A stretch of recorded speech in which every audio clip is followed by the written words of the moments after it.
je comprends le français, mais quand je dois parler, je bloque. Si cette phrase résonne en vous, rassurez-vous, vous êtes loin d'être seul.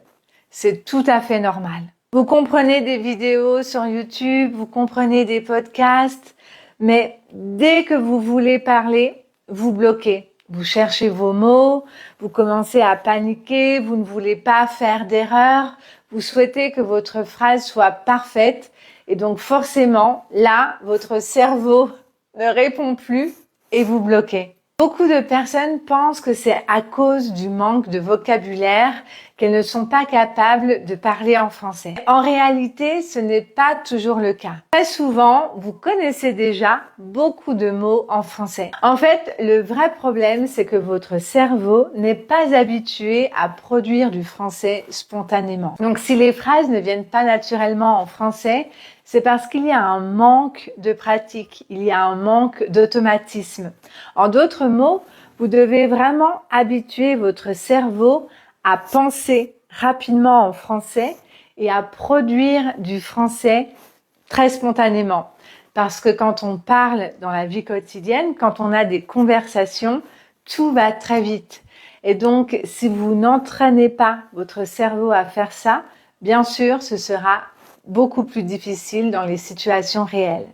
Mais j'ai une bonne nouvelle pour vous parce que tout ça, ça s'entraîne. Et il y a un exercice qui est très simple, mais très efficace.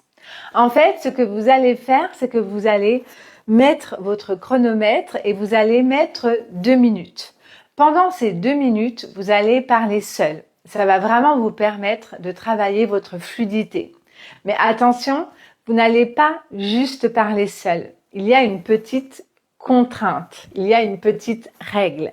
En fait, vous allez dire une phrase et ensuite la phrase suivante va commencer par le dernier mot de votre phrase précédente. Je vais vous montrer. Je vais dire voyager permet de découvrir beaucoup de cultures.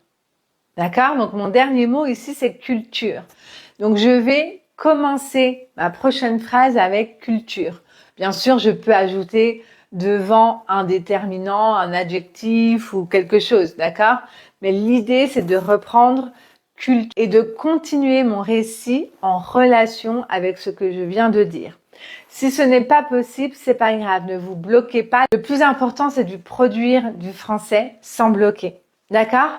Donc, vous pouvez mettre votre chronomètre pendant 2 minutes et ensuite, progressivement, vous pouvez augmenter la durée. 2 minutes, 3 minutes, 4 minutes, 5 minutes. Si vous faites des erreurs, si vous n'êtes pas sûr du vocabulaire, ce n'est pas grave. Ici, le but ultime de cet exercice, c'est vraiment d'habituer votre cerveau à penser en français et à produire directement des sons en français, d'accord? C'est vraiment habituer votre cerveau à vous exprimer de manière spontanée en français. Donc, je vais vous montrer un exemple et après, ce sera votre tour. Donc, je dirais, voyager permet de découvrir beaucoup de cultures. Les autres cultures, c'est très intéressant parce qu'en général, elles sont différentes de la nôtre.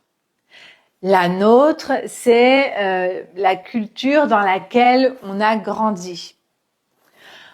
En général, on a grandi avec une ou deux cultures, alors que dans le monde, il y en a des milliers. Des milliers, même peut-être des millions, parce qu'à l'intérieur d'un pays, il y a parfois plusieurs cultures différentes. Et la différence, c'est vraiment quelque chose qui est important parce que c'est une richesse de l'humanité.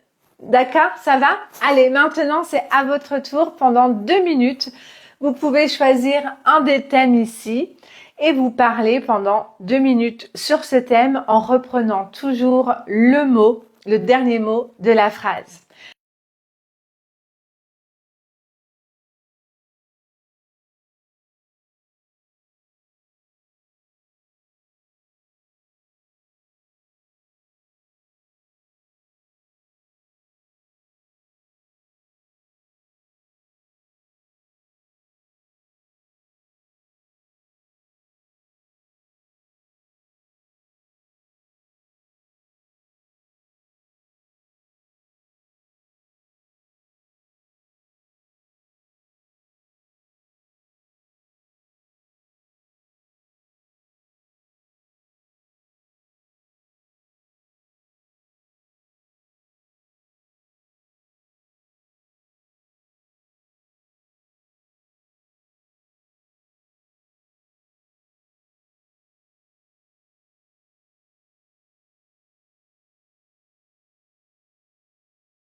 comment ça s'est passé? Est-ce que vous avez remarqué quelque chose? Peut-être que vous avez remarqué qu'après 30-35 secondes, le cerveau est déjà beaucoup plus habitué et c'est beaucoup plus facile de faire des phrases. Si ce type d'exercice vous plaît, dites-le moi dans les commentaires parce qu'en fait, il y a plein d'autres exercices comme ça que vous pouvez faire qui peuvent vraiment vous permettre d'être beaucoup plus fluide et donc beaucoup plus confiant à l'oral en français. Si vous souhaitez continuer votre apprentissage du français avec moi, je vous recommande cette vidéo juste ici et n'oubliez pas de vous abonner. À très vite!